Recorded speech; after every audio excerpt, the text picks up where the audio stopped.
Hi everyone, welcome back to another episode of Apply Club events hosted by IASA's Applied Anthropology Network. In this event, we had the pleasure of listening to Iveta Hajdakova, a senior consultant at Stripe Partners, with the topic, How can anthropology enrich data science and help build better recommender systems? We hope you're going to enjoy this episode, and please don't forget to follow us on our diverse channels like Twitter, Facebook, LinkedIn, Slack, and more, which you can find in the show notes. Great. Well, thank you very much for this opportunity to present this case study and also to have a discussion with fellow anthropologists and discuss themes around automatization and personalization and recommender systems. I'm Iveta Hajdakova. I'm a consultant at Stripe Partners, and I'm also an anthropologist, and I've actually been a member of EASA for a really long time. I have attended some of your biennial conferences, and that was when I was still in academia. In 2015, I decided to leave academia. I changed careers and I moved to London. And for the last 3 years, I've been working at Stripe Partners.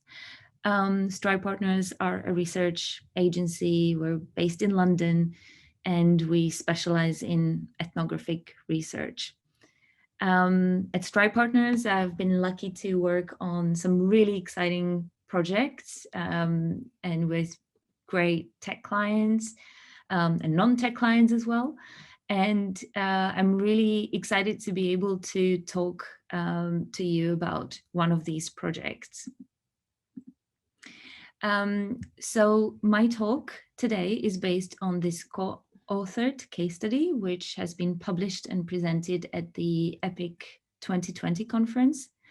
This project that we so you can read the full paper on EPIC website, and also you can watch the EPIC presentation. The project that we did with Spotify was to help them understand what makes people derive meaning from listening experiences, how recommender systems could help forge meaning, and how Spotify could improve discovery by creating more meaningful connections between listeners and content. Like many other streaming platforms, the value of Spotify, the value that Spotify provides to its users is in providing personalized recommendations.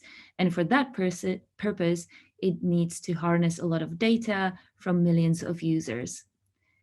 However, there are some specific constraints to the data that Spotify can get and what it can understand about users. So first of all, we don't really know what happens after users hit the play button. The experience of listening to audio happens in our ears and our minds and our bodies. And compared to more visual interfaces, such as YouTube or TikTok, we basically, because the users don't interact with the app, we don't receive much data. And also you could be theoretically, running, listening to music, and basically Spotify does not know what is happening, whether you're enjoying the music or not. Second, music listening is contextual. People listen to music in different environments with other people around. A playlist that might be relevant to your office environment, and you might be enjoying it with your colleagues, could not be enjoyable when you're listening to it on a road trip or when you have kids around. And finally, people derive value from music in very different ways. Different types of users have different expertise in music, and they make choices in different ways. They use different metaphors, they have different expectations. You might have people who are very confident in selecting music, listening to, they might want to listen to an entire album. And then you might have other people who prefer to listen to the radio because they don't have to make any choices themselves. And our challenge was to understand how and why users derive meaning from music. And for that, we used, I want to talk about how we used theory to frame and understand and tackle this challenge. So I feel like often there is this idea that anthropologists are able to understand people because they are trained in ethnographic research. And while I completely agree with that, I also think that the value that we bring is in the theory and the concepts that we use. And of course, for applied anthropology and for solving business problems, we need to simplify those theories and concepts. And to tackle this precise challenge with Spotify, we were hugely inspired by Lucien Karpik's book called Valuing the Unique, The Economics of Singularities. And I strongly recommend that book to everybody, even though it's very difficult, almost impossible to read. So Karpik's book discusses the differences between commodities and singularities. For him, singularities such as music or film, but also wine, and also professional services such as psychotherapy, they are different because they are multidimensional, they are not easily comparable, and therefore their value is always uncertain. Compare that to other products that are more simple, where you can easily compare one to another. You can evaluate whether those products are easy to access for you. You can compare them based on size, and you can decide whether the cost is appropriate, etc. With music, you of course cannot do that. And this approach, or this theory that Karpik presents, led us to articulate that these frameworks that often rely on the needs, on user needs, or jobs to be done, are simply not enough when we want to understand meaning and these meaningful connections with content. And this table kind of illustrates how we used Karpik's very complicated theory and how we simplified it to help our clients understand the difference between needs and meaning. To sum up, meaning emerges throughout an experience.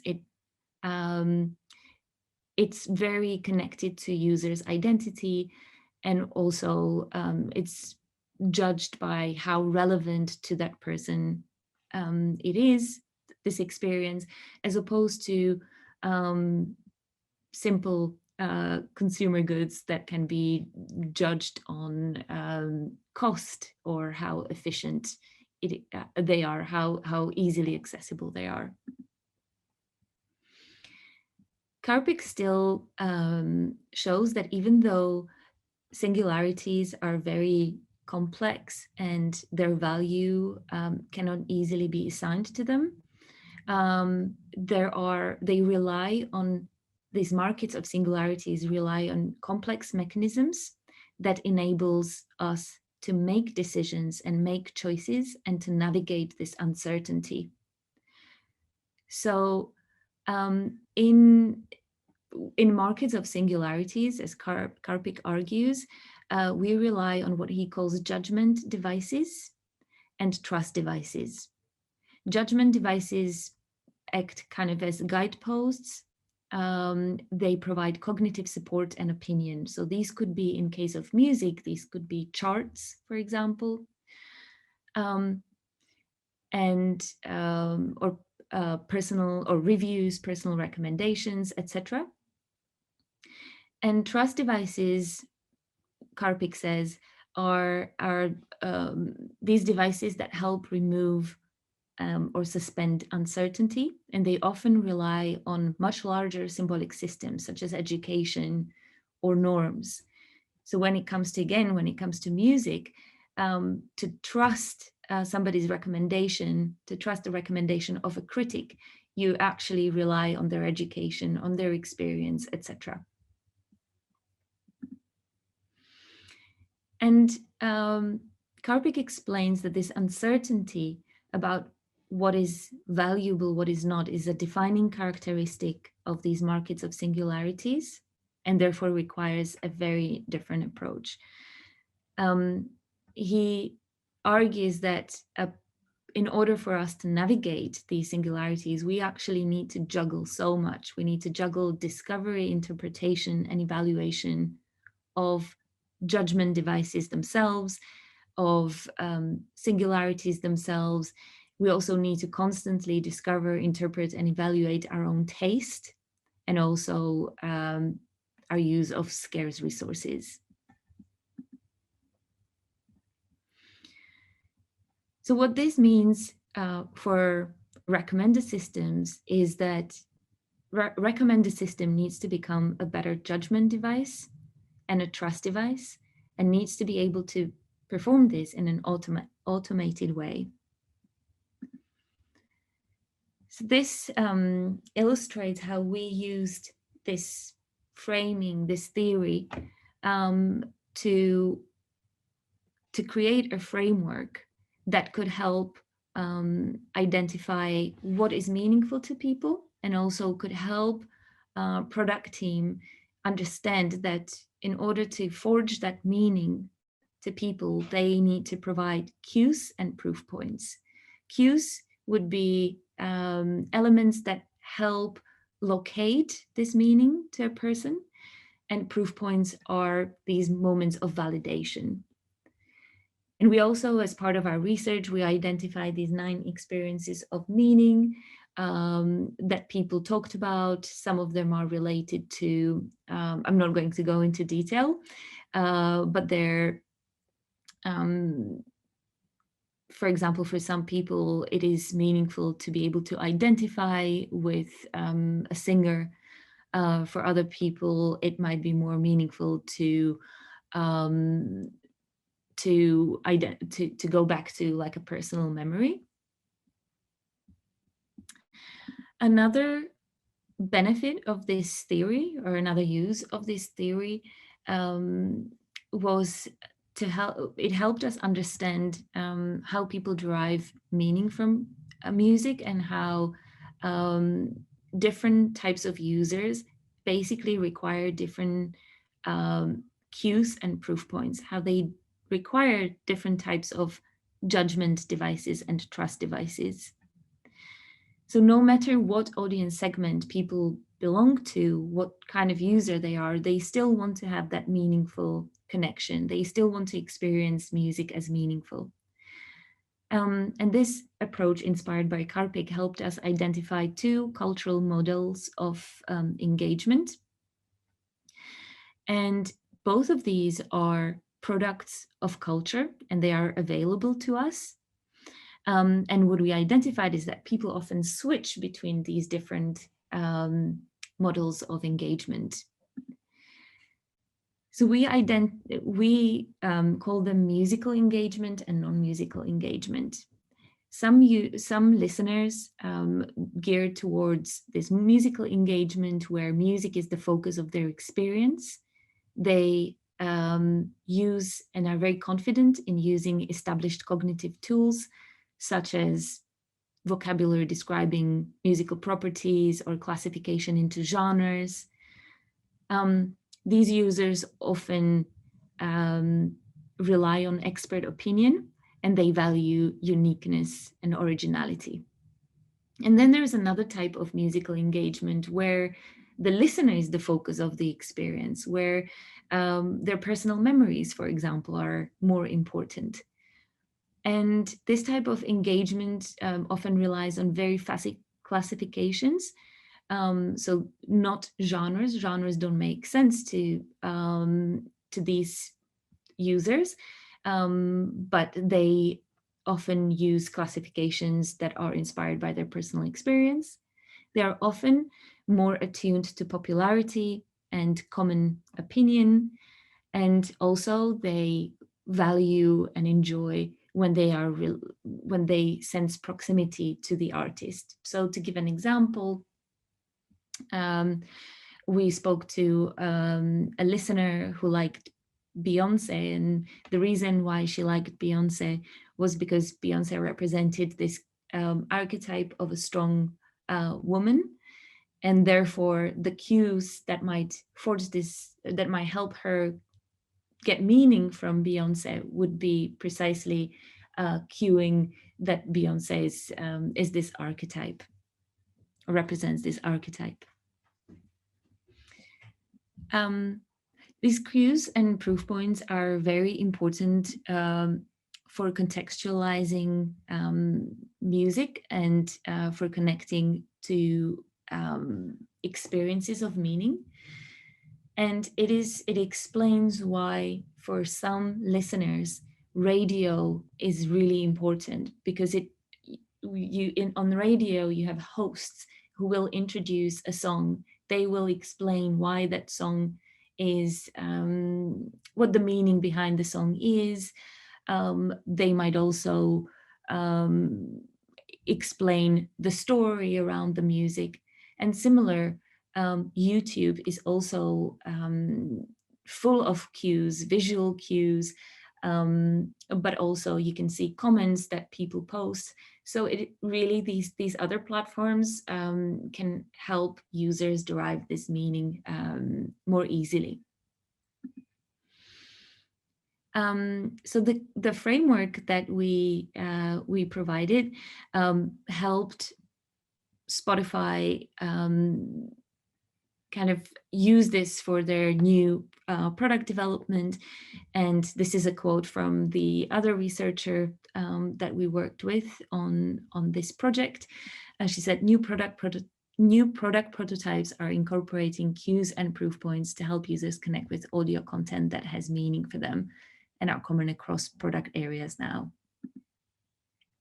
So this is the presentation, and now I'm curious about everybody's opinions and perspectives and answers or comments, thoughts on this question. How can anthropology better address the challenges related to scale, automatization, and personalization? Great, Iveta. Thank you very much. Round of virtual applause to this amazing speech and session. Okay, so now we will go into breakout sessions. I see that some people are dropping off. This is completely normal. Let's maybe wait a few minutes, and if anyone already has a more general question for Iveta, you can post them in the chat or directly ask out loud. All right, so let's see. Who wants to give us a summary of the breakout room? Who wants to be the first one? How was it generally? Everybody shaking their head. Difficult question. Yeah, we just discussed it in the groups. But who wants to start? Simon. Yeah, let's start with maybe the broad frame, of course, brought us back to like the old bifurcation between big and thick data. And the other say that, you know, the road is not like the map is not a road, or a map is not a world, so to speak. So we were more thinking in terms of complementarity, as in we often see things being quantified, and I think was it Nikola Tesla was said that, you know, everything can be expressed in frequency. So there's a lot of things that can end up in numbers and can later on be molded into graphs, whatever mode of presentation or modality of visualization that you prefer, but still it remains abstract. Like, for instance, a certain thing you might observe that is used to take stock of and then later on turn into regularity is maybe not really representative of the thing that, you know, it used to have. And then we get a thing you often get like the risk of reification. And there's maybe a thing that anthropologists can do to, you know, complete the picture a little bit more, is to make it like more multimodal, to bring more of an empirical reality that is more performative and more concrete, instead of, you know, being just there to like a couple of dashes or a couple of dots that, you know, say something that are workable, but are more meant to be heuristic, instead of being like a result in itself that is just fine as that. Very interesting. Thanks, Simon. Iveta, do you want to comment on this or add to this, or anything anybody else wants to add to this?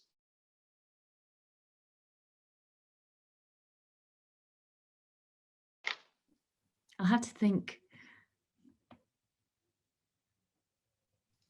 So it's okay. I mean, this is now kind of a really open discussion. Everybody can just talk out loud. You don't have to raise hands. You can just shout out or summarize your group again.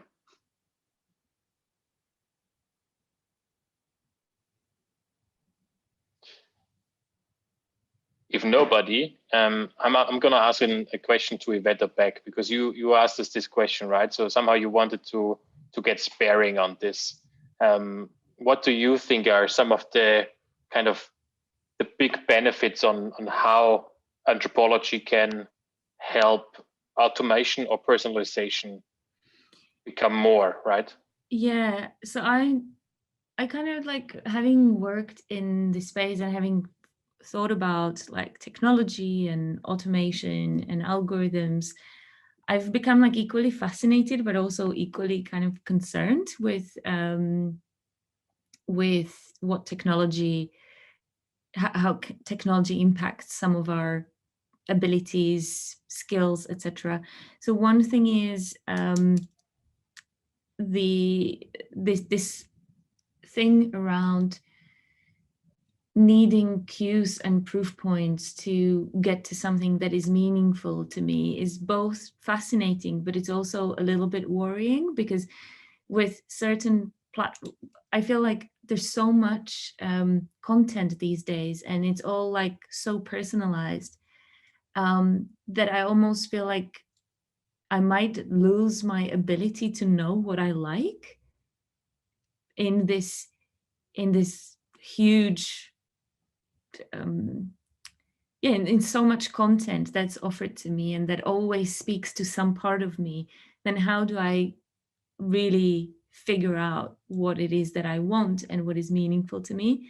So there's one concern. Then second is some thoughts around, like, you know, we talked about it in our group as well. Are we shaping our algorithms, or are we shaped by algorithms? And what is it that is really, I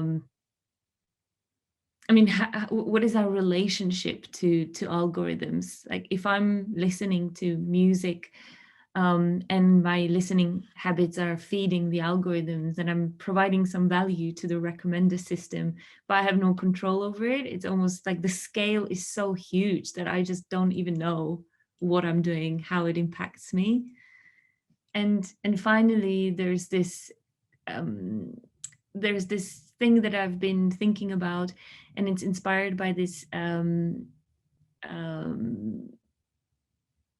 she's a, I don't know, she's a sociologist or what her background exactly is. Her name is Wendy Chan, and she talks about how algorithms are often based on this assumption that people like what people like them like, and she calls this like this homophilia. And then she says, but there's also another thing that we as people have, like there's this desire or curiosity about something that's different, and she calls that heterophilia. And I often wonder, like, you know, how can we introduce that into algorithms, and yeah, what would be the benefits and the dangers of that? That's really super interesting, I think, Iveta. Just today I had a talk in my project again on how we kind of how we could possibly build some sort of basic recommendation system, right? What I was suggested was also to kind of think about, okay, let's do a quick survey. Let's see what 1,000 people say about this topic and what kind of products they use. And then we just collect some other cues about those people and match those cues to other people. And if they match, then they also like those products, right? That's how it's often built. My concrete question was, maybe for you or anyone else in the room, in the end, you're sitting with somebody that uses SQL or Excel or some kind of database, right? And there you have those hard numbers in there, or kind of information pieces. And then you come in as an anthropologist and say, you know, the world is much more complex, contextual, there are sentiments, et cetera, et cetera. How do you match this, what you bring as an anthropologist, to the Excel sheet? How does that work? I always ask that question myself.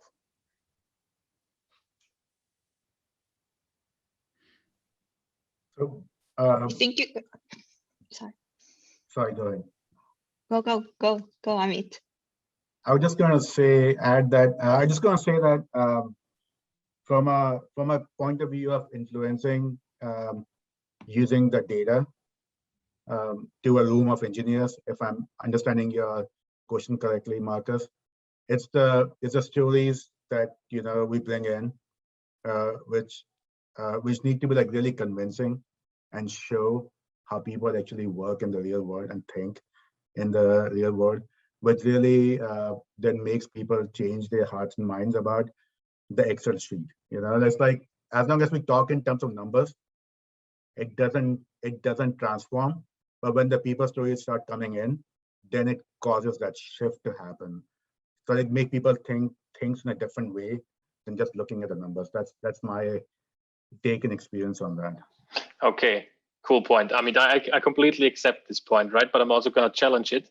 I want to know, do you then just add the piece of information that you get as an anthropologist right next in the next column in the Excel sheet, or do you actually convince the engineer to see the world differently and then also build the product differently?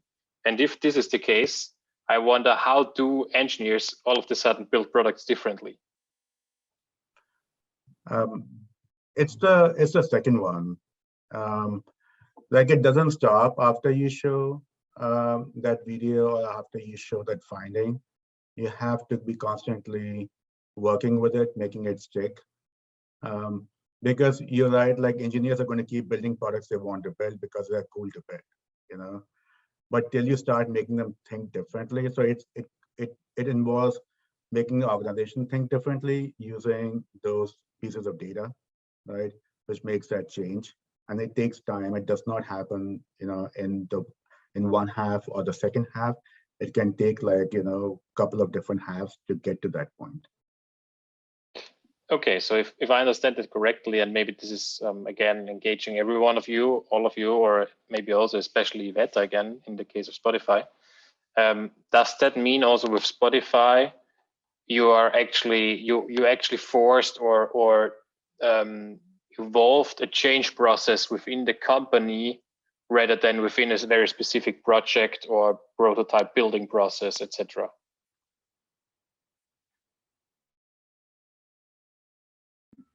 It depends, but for this particular on this particular project, I think it was really like to challenge their thinking and to help them come up with different frameworks for what might create those better experiences and how people could help, how Spotify could help people discover content better.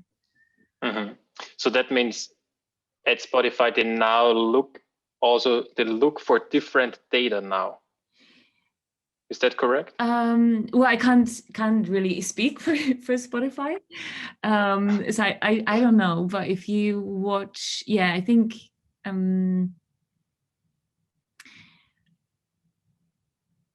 don't know.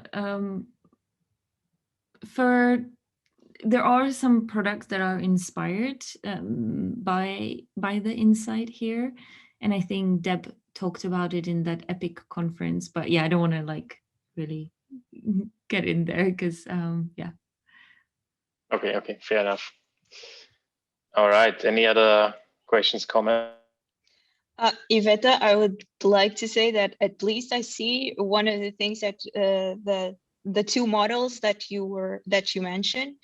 I kind of see it in the playlists that Spotify creates right now, because they create lists for specific things, not only like genders of music. While in the past you would have like pop jazz, something or like that. Now they say classical music for reading, jazz music for walking, stuff like that. So it kind of goes into what the models that you were talking about, as this is not the sort of music that you will think a lot about, but you will use it as a background sound kind of. So I would say that they are incorporating it. Yeah.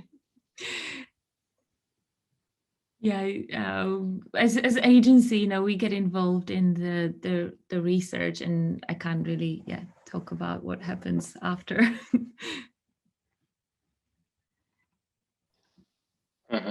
Okay. I also wondered, you know, because I think Judith said that before, that she actually got an Instagram ad to learn German, even though she's German, right? So there's lots of failure with personalization, obviously, and recommender system. So I just wonder, maybe we have some topics to talk about this too, and how anthropology might also help with this. And here, shout out digital methods too, by the way. We talk about that in our group discussion. Judith was the one with the German language, and we talked about the ads that we are getting. And also like how we should get involved in that as individuals, because we have the chance to say, this is not an ad for me. I do not want to see this again. But where does the responsibility rely on? Like, why should I be saying that? Should the platform actually give me the ads that I want? Do I actually want that sort of personalization content? So I think that's the problem that we have right now, because when you get an ad that you get really happy about, like, oh, this is really going to help me. I was looking for this. This is what I want. But then when you get an ad that you don't want, you start thinking like, why is the platform giving me this ad? What is behind this? What is the data behind this? So even the platforms are kind of wrestling with this. So I think that maybe anthropology can help with that. I think this is precisely like the questions that I think we should be asking. Like, where is the I feel like there's this with algorithms, and when they work, we kind of don't question. It becomes like normalized, and actually like what anthropology can do is constantly denormalize, because that's what we are so good at, and reverse engineer and to problematize everything. When things don't work, it's almost easy for everybody to just realize like, oh, hold on. But I think as algorithms get better and as our experiences become a lot smoother and the recommendations become bigger, I think there will be a lot of value in helping us kind of deconstruct that experience. And even with things like I've been following this what's the name of it, this Tristan guy formerly from Google, Center for Humane Technologies. I don't know if you guys if you're familiar with it. So yeah, they have really interesting podcasts on ethics of technology, etc. And when it comes to things like misinformation, etc., like there's all these strategies that we need to use to tackle it, and they are all about like kind of creating a less frictionless experience, to introduce friction, to so I think those things are really important and interesting for us to think about, because they are I don't know. One thing that made me think about the whole business with recommendation systems and algorithms and correct me, maybe I'm wrong. Maybe you guys think I'm wrong, or that I'm off in a strange trajectory. But so sometimes, I mean, often they don't work. But isn't there also beauty in that? In that sometimes when they don't work, you get to find something that's, you know, serendipitous or haphazard or, you know, surprising. And I guess the whole business with recommending and the algorithm picking up your what you find meaning in, and you know what you like and what to recommend, it's also purposeful.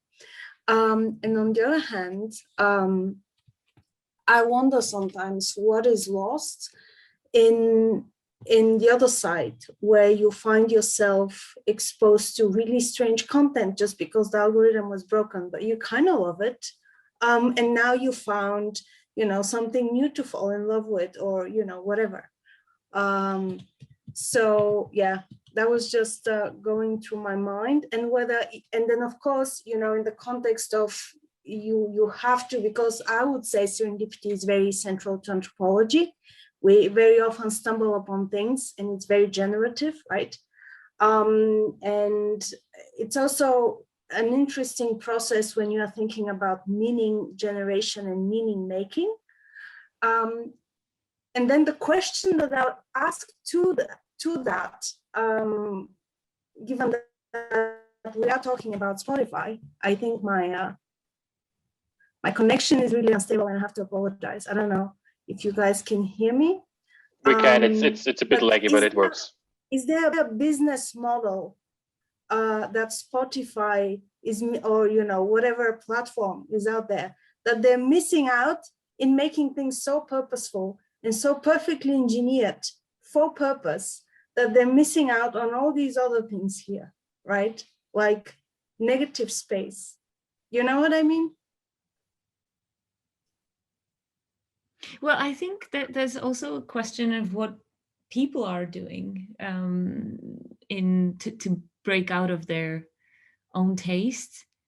And I'm sure, like, as anthropologists, if we were to do research, we would find interesting things on, let's say, you know, people ask for different recommendations. I'm sure, like, that's what all of us do in some ways that we might not even be always aware of, that, you know, we go, you know, we ask somebody what they're listening to, or you hear music in a commercial, TV commercial or something, and you look for it. And then there's those platforms like TikTok, which are which are really interesting because they are so intense and they give you like so much different content that it almost always feels like a little bit serendipitous, or at least like for me, because I haven't been using it much. So I feel like it doesn't know me. So everything is quite random. You know, like I was thinking, sometimes you walk into a store and they're playing what they know, some, you know, Brazilian fusion, and you're like, oh, I don't even know what this is called, but I love it. And then, you know, you are on the Brazilian fusion vibe for 3 months, and then that's okay. You're no longer. So in terms of the range of experiences that people have, especially with something as special as music, right? I mean, it's so, yeah. I think that you know, just this whole pursuit of purpose for everything is kind of missing out on a lot of lived experience, I guess. That's but yeah, I'm gonna stop there. I think there were a few really interesting points, and somebody also just sent it in the chat before. It was Marguerite, who said that they talked about connecting shared taste and difference in taste, and also building bridges, relationships through shared taste, I guess, and music recommendation. And what I realized before was that for me, also Spotify is not just saying, here is the Sunday playlist, or here's the concentration playlist, or whatsoever workout playlist. But whenever I jump into one of those, I also discover some sort of new song that I really like. And this might be Brazilian fusion, right? That was completely unexpected for me after all. And somehow I explore with this, right? And the other example that I realized before was, I don't know if you can relate to this, but when we are in our youth phase, maybe we have friends and group pressure and so on that influences a lot, right?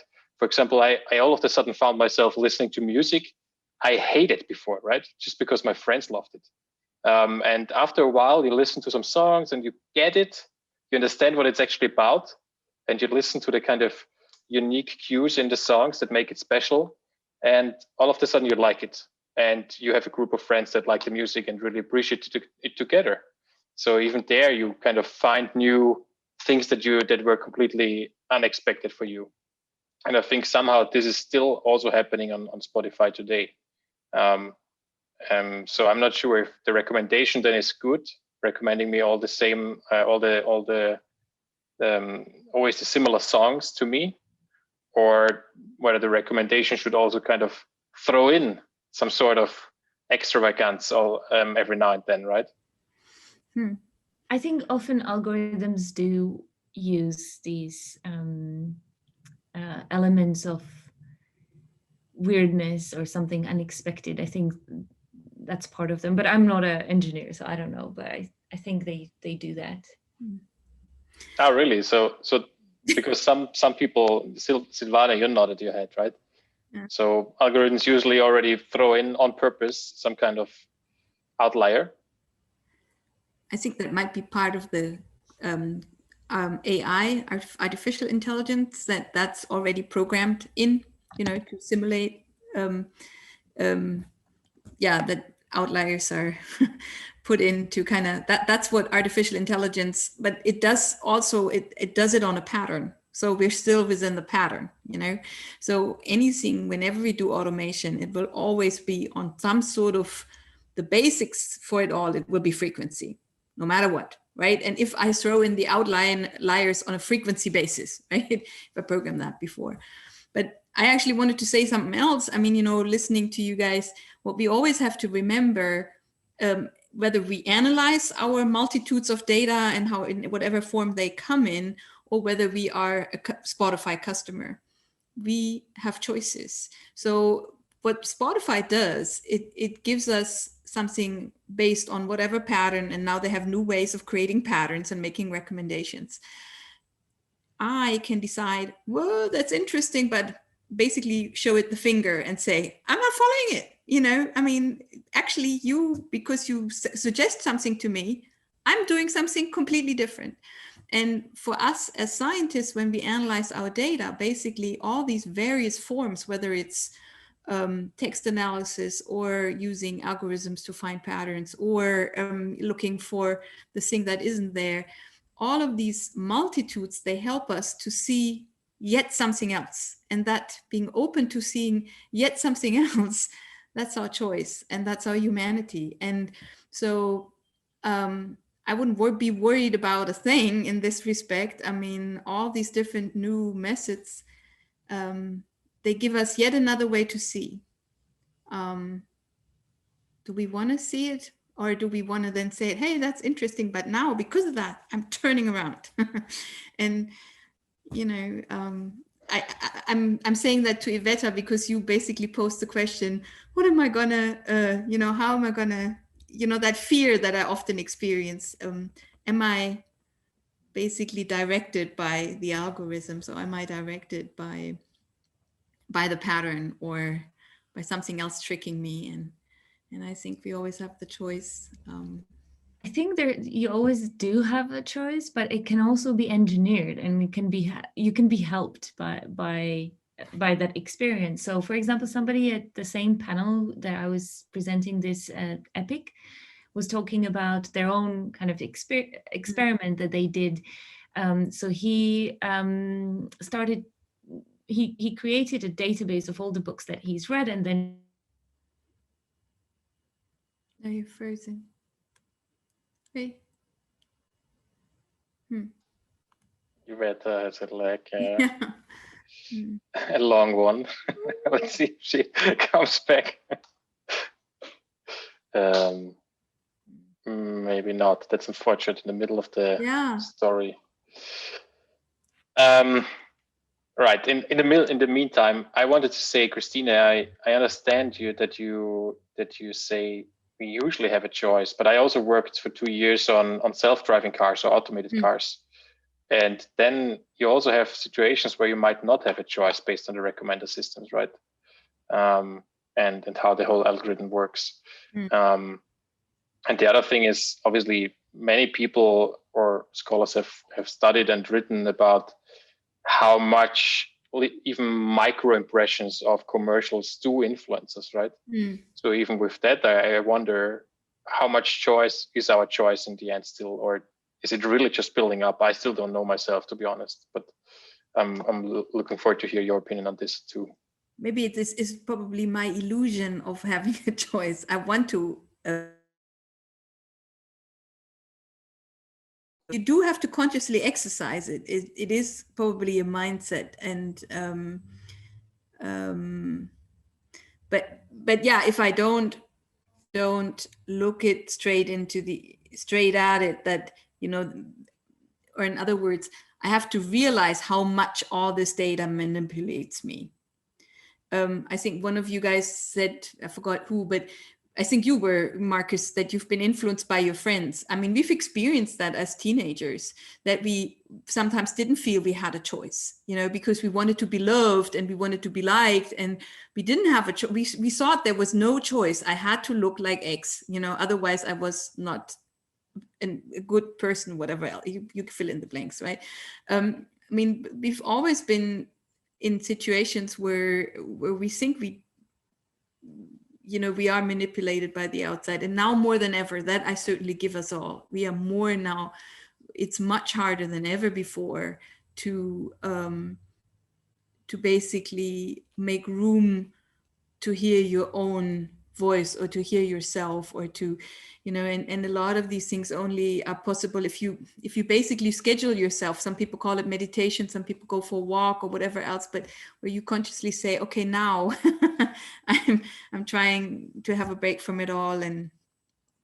But yeah, do we have a choice? Do we not have a choice? That's a philosophy. That's basically, now we're getting into the realm of philosophy. All right. Yeah. Iveta, welcome back. Yes. We cannot hear you yet. Oh, sorry. My internet got disconnected, so I had to connect on my phone. This is like the worst moment for my internet connection to break. No worries. No worries. We just talked about whether we really have a choice, and in what situations we might not have a choice, like self-driving cars. We might not have a choice after all, because the algorithm just does what it does. Whereas with TV commercials, for example, very obvious ones, we might not end up buying a car just because they show us a monster truck or whatever. But my question is then also, might we, after all, buy stuff because I have just seen commercials 10 times? I don't even know that I saw them, right? This is what kind of freaks me out. And at least they say that, that this works like that. I'm still not completely believing it, but apparently yes. But yeah, Iveta, you just wanted to tell a story about somebody doing a self-experiment with books. Yeah, I don't know at what moment I cut off. But yeah, the point was that this this researcher, he was collecting data on the books that he was reading, and he found out that he was reading mostly books by male authors, and then that's what inspired him to read books by female authors. So that moment of reflection, that basically he engineered for himself, enabled him to explore and to kind of craft or to have control and more agency of what he was doing. So that there's like an interesting benefit of this. Yeah, I think discovery can be a positive thing. What the other thing that I'm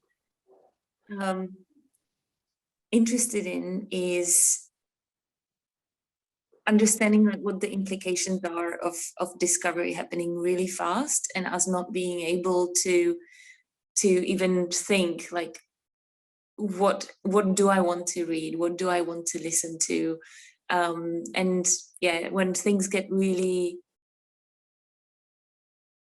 very personalized, then how do I at what point do I become aware of, you know, this is like I need to break out, or yeah, I don't know. I think these are the questions probably everybody is asking. I think Simon just unmuted himself to say a few things. I also have one more sentence, and I also wanted to say, I think soon it's time to wrap up. So for those people that want to, I'd like to make a quick round again, maybe talk about what we learned or what was exciting today, just kind of also get some sort of feedback. Maybe before you, Simon, I just add one more sentence to what Iveta said now, kind of finding things too fast without really thinking about it, or also kind of stumbling upon them. In our last Impulse session with Kevin Agraki, he talked about this app called Flaneur. They basically built some sort of opposite of Google Maps, right? This app is not bringing you to the goal with the most efficient path, but it's just showing you the direction, and you should kind of find your path through the city on your own by looking around and experiencing the environment and the context, which I find is very beautiful, right? It's not focusing on go to from A to B as quick as possible, but experience your surroundings again, which is nice. And I think it's kind of relating to what you said, Iveta. Yeah, just about that. I was actually directly thinking about, you know, the thing of Kevin that he was also saying about, you know, the Flaneur app, you know, really based on the experience of Paris, where it's really like a very rudimentary interface that, you know, really guides you and make you more turn into streets or turn around corners and just, you know, make your eyes more focused on the surroundings. And the same thing can, for instance, happen. And I don't know if you were, you know, into that rage when, you know, at the beginning of the 2010s, when records came back on the shelf and everyone was really back into vinyl and stuff like that. I used to frequent these stores a lot, and if you happen to still have one of these old ones, they have, you know, one of these pickups that everyone can use, and you can just, you know, take one of these LPs out of a sleeve, and still that's your that's the fun also, because, you know, it can fidget with all these knobs, and you can fidget, and you can, you know, lift up the pickup and see what track you like the most out of whatever vinyl record that you can find.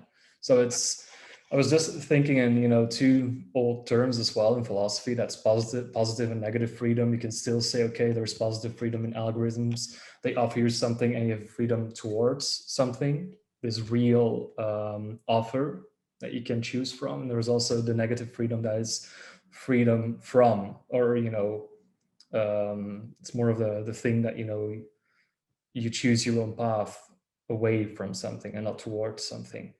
So instead of, you know, following the algorithms, you still have the liberty to unlock and unblock and just go out in the streets, go into the old quarters and see if there's still some of the old records store left, that, you know, have this guy that knows all the records. Just ask him, do you have something free jazz? Like, he just goes to, you know, your nearby shelf and he knows exactly what record you like. That's how you sort of have a mentorship, and that is a real experience. But I also had it in a music store somewhere in a small Belgian city. This guy was just, you know, full of CDs and records, and the only thing that he had the entire catalog just stored in his head. And that's also a different experience. So if we're only to a certain extent, you know, dependent on technology, it's also, you know, people's embodied things and, you know, the own catalog that they store just right here or right here. You know, we have to see right here because that's what, you know, Simon Roberts told us. It's not just, you know, the cerebral thing. We're not just, you know, brains and in a vat full of neurons. I don't know. Sorry, I forgot the expression, but it's yeah, it's really like the embodied thing. That's more of an embodied faculty. So there is no real, or, you know, the technological determinism is a matter of degree. That's basically my point. the old word, just one word, context. I mean, I always think about context in the end, and that's what we anthropologists are about. I mean, to find the context. So. Very nice. Yeah, great. Thanks, Simon, also for the example. I think it was a beautiful one too, and also perfectly connecting it back to Simon's talk as well with embodiment. Should we go a quick round? Just everyone gives a little bit of feedback of what was interesting or challenging today, and then we finish up this session today. Who wants to start? Judith? Yeah, I really like this take on not thinking about needs but about meanings, and I think that's a very valuable thing that anthropology can bring into user research, because it's so much focused on needs, on this more rational thinking about needs, and thinking about meanings is I think would be very helpful.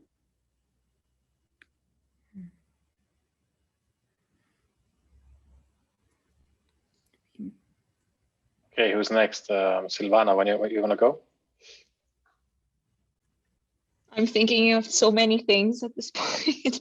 The talk was really interesting, Iveta, and our discussion was I just wanted to point out one thing about the Google thing that we talked on the other meeting, because Google just gave their presentation of the products and the changes that they're making. And I thought it was very interesting that it goes to the opposite direction, because they're giving the users the possibility to make changes in Google Maps, like give more directions, be more strict about the names of the streets and all of that. So you can actually edit everything on maps. So I was like, when I saw that, I was like, no, Flaneur, let's go to Flaneur now. Come on. They have this tool and it's so great. Let's just get lost in the city. So I think for me, it's a kind of balance, but it's very hard also for the companies. And I think we can bring that to the companies to like push them a little bit off that user need always, because I think that's what they search for, and it's normal, it's a company, so we can maybe bring that. And also help with the data. I think that's very important, because usually we're not interfering in the data when you talk about the Excel sheets and all of that. We don't give as much input as maybe we could in parameters for that Excel sheet. So maybe we can also do that as anthropologists, not only putting one thing there, but actually explaining like, why don't we choose something else? And then the algorithm would work in another way. The data will be different. The output will be different. I don't know, feeding the machine in a different way, maybe. So yeah, thank you so much for the talk today. It was super nice. Cool. Maybe I go next, because I have a lot of thoughts on what you just said, Silvana, so thanks for that. One of the things that I thought always before this session also was that I'm really interested in something, I think it's called data ethnography, where you basically just follow the development of an algorithm as an anthropologist and try to figure out, okay, what goes in, what goes out, can you still trace it? And how does the machine or the team of engineers make sense of things, and how do they influence the output? So this was data ethnography for me. And when I hear thick data, I expect that we are putting in our somehow magic sauce into the equation and influence the output. I still don't really know how I would do it myself. So this is something I'm still fishing for. But I think today's discussion really helped me to understand a few things better, and hear also how we might not always have to kind of directly influence the algorithm, but also focus a bit more on just changing perspectives overall.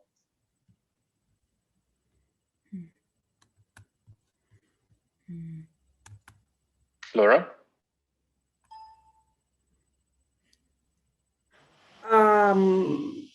My kind of comment was, and I mean, of course, I appreciate it, and I loved the all of the conversation. But I really, really like the fact that you use theory to frame the challenge. Because I think, you know, that's at a different level of engaging with your talk, Iveta. But I really like that, because I think that's something that is often lost, right? I mean, we always talk about the value of anthropology to business in business situations, and then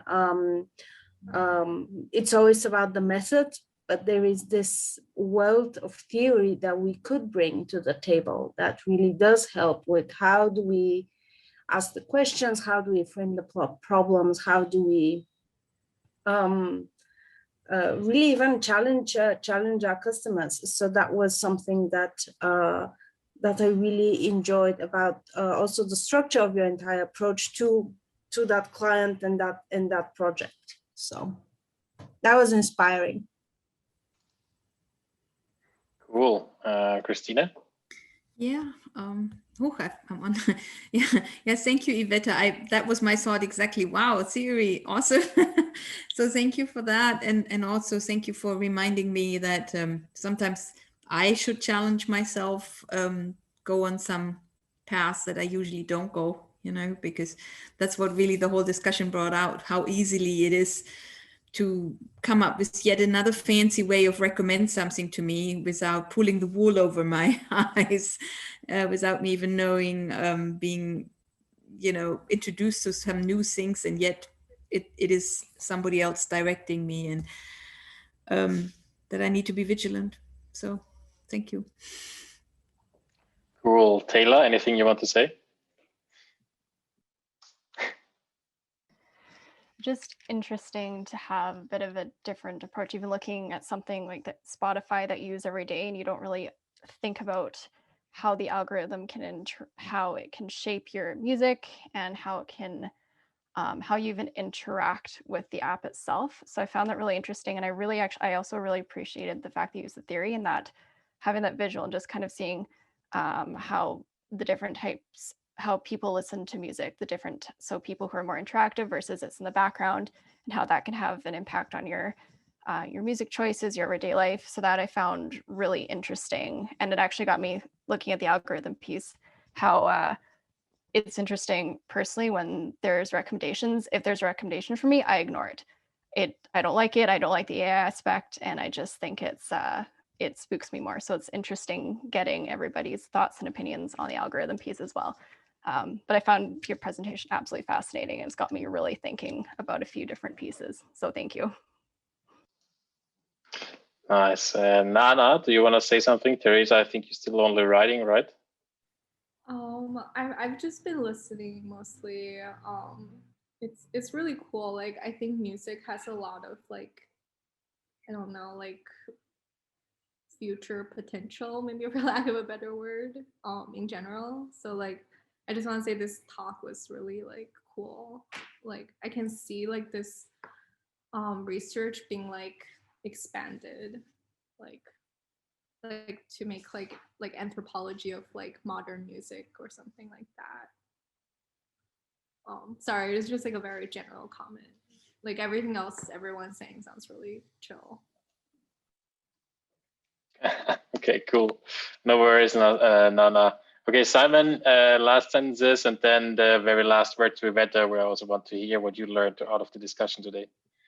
Yeah, I think one of the great merits of having this talk is that we're getting like stepwise closer and closer to this unraveling of, you know, the symbiosis between thick and big data.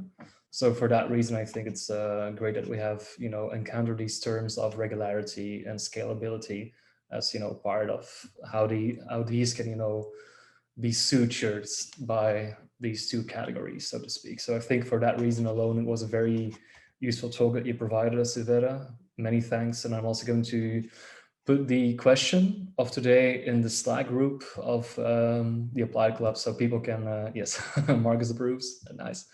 Okay, that's something that really fascinated me. And what also was really fascinating about this talk is that, you know, when you were mentioning the two columns, like the two models, I was already thinking in sort of an archetype what both represented. For the musical engagement, for instance, I was really thinking about, the connoisseur. Who's the guy or the girl who's mostly like very categorical about music, like I know what I want. That's the thing. That's the thing that I right now need for me, for a certain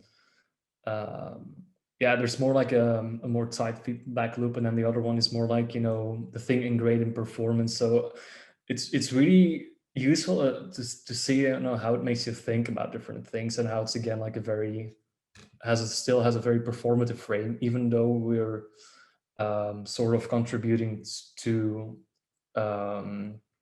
this thing of scalability and usability, so to speak. So that's very enlightening. Many thanks. Thanks, Simon. And maybe one last sentence for you. Also, maybe you can also take this question with you, Simon, for the Digital Club, and think about how can something like digital methods and remote research methods also help to kind of discover meaning for things like recommender systems. I think that would be interesting, even though I think the meaning that Iveta was adding might not have been found in digital spaces only. But okay, Iveta, how was it for you today? What did you learn? How was it? Thank you so much for this discussion. I feel like the best part is to realize that other people are thinking about it, and they are not maybe as pessimistic. That there's this this anthropological curiosity and optimism about and desire for like serendipity and not this doom and gloom, like, oh my god, we're going to be determined by our algorithms. So that was really great. I'm super excited, and I think I also feel like there's so much more to explore and so many more discussions to be had around these topics, because it's just such a new fascinating area that we don't fully understand yet. So I'll be really interested in having more conversations with people. Great, everyone. Thanks, Iveta, again for joining us and holding this amazing talk and informing us about the cool project that you did with Stripe and Spotify using theory for a recommender system. Definitely one of the unique things I've not seen before. So very grateful for having you. Thanks, everyone, for joining. This was a pleasure, and I hope we see each other soon again. We keep you posted about future events. Thank you. Bye. Bye-bye. Thank you so much for watching or listening, and don't miss the next episode of IASA's Applied Anthropology Network's Apply Club events.